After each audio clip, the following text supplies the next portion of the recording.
Golf 5 catoute montajımız, paslanmaz çiftli yüzlük egzozcu montajımız. Gaz ver. Şimdi ver.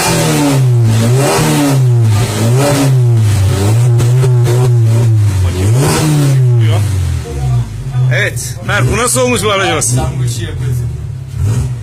Evet, sahibine soralım. Olmuş mu? Güle güle kullan. Evet beyler, nasıl olmuş, ne diyorsunuz? Sıra sizde, f30'da sıra bakalım. Hadi bakalım.